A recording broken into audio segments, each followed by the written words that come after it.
Hi, welcome to ArkIntel. What if the leader of a democratic nation turned its own military inward, not to defend the country, but to control it? That's not fiction. That's just happened in South Korea. A sitting president tried to tighten his grip with martial law, and within days, he was removed from power. Now, the country stands on the edge of a political cliff, racing towards a snap election that could reshape everything. This isn't just a scandal, it's a showdown between power and principle, law and force. So what exactly went wrong? What happens next? And why is the world watching so closely? Let's break it all down.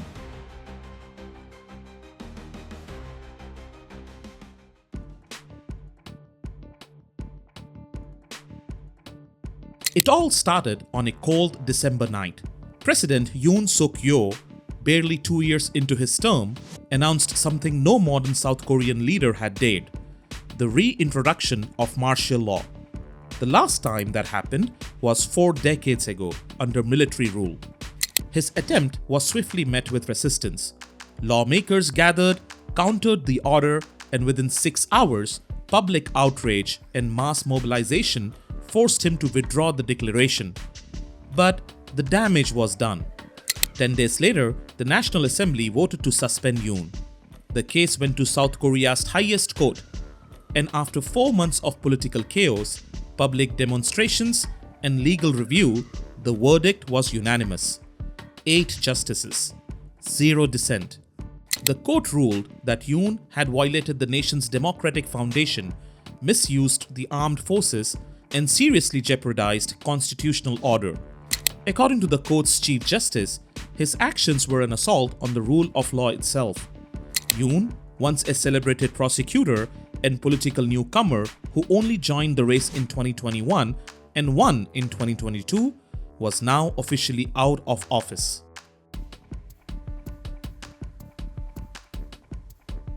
But impeachment was only part of the storm. Yoon now faces separate criminal charges, specifically for insurrection. If convicted, the penalties are severe, potentially life behind bars, or in rare cases, the death penalty. Though South Korea hasn't carried out an execution since 1997, the charges loom large. He may be betting on a pardon someday, something not uncommon among South Korean ex-presidents with legal baggage. But for now, he's in the fight of his life.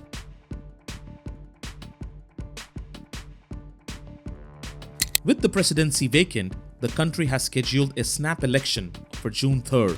Leading the race is Lee Jae-myung, head of Democratic Party. You might remember him.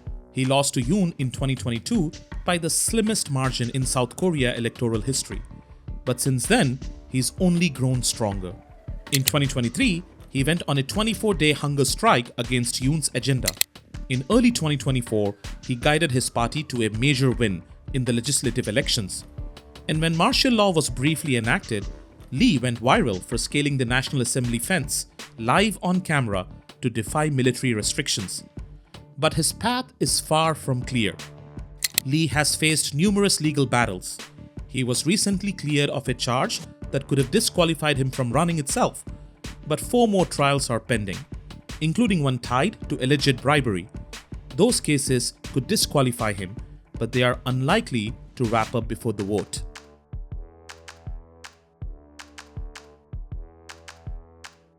While Lee surges ahead in the polls, the ruling Conservative Party, People Power, is splintered. Some members remain loyal to Yoon, others want to distance themselves entirely. One of the frontrunners from the right is Han Dong-hoon, a former party leader who broke publicly with Yoon after the martial law debacle. He's aiming to capture middle ground voters and block what he calls an authoritarian takeover if Lee wins. Another possibility? Labour Minister Kim Moon-soo, a strong Yoon supporter with deep backing from the conservative base, but someone who may alienate moderates. This divide could split the vote on the right, giving Lee an even greater advantage. Even in head-to-head matchups, he's polling far ahead of any opponent.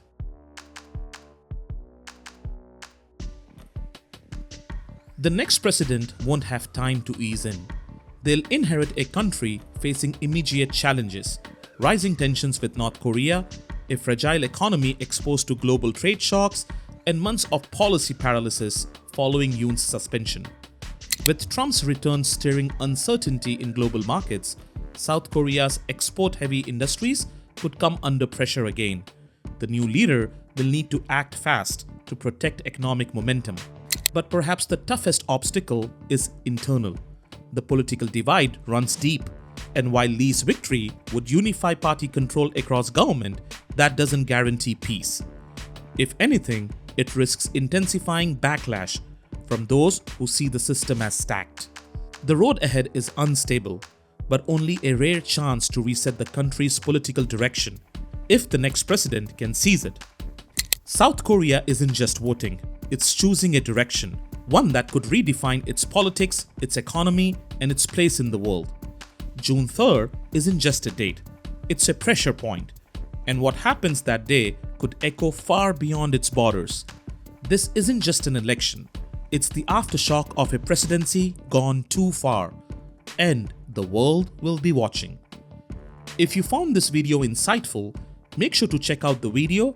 Warning: Sri Lanka's economic collapse is spreading.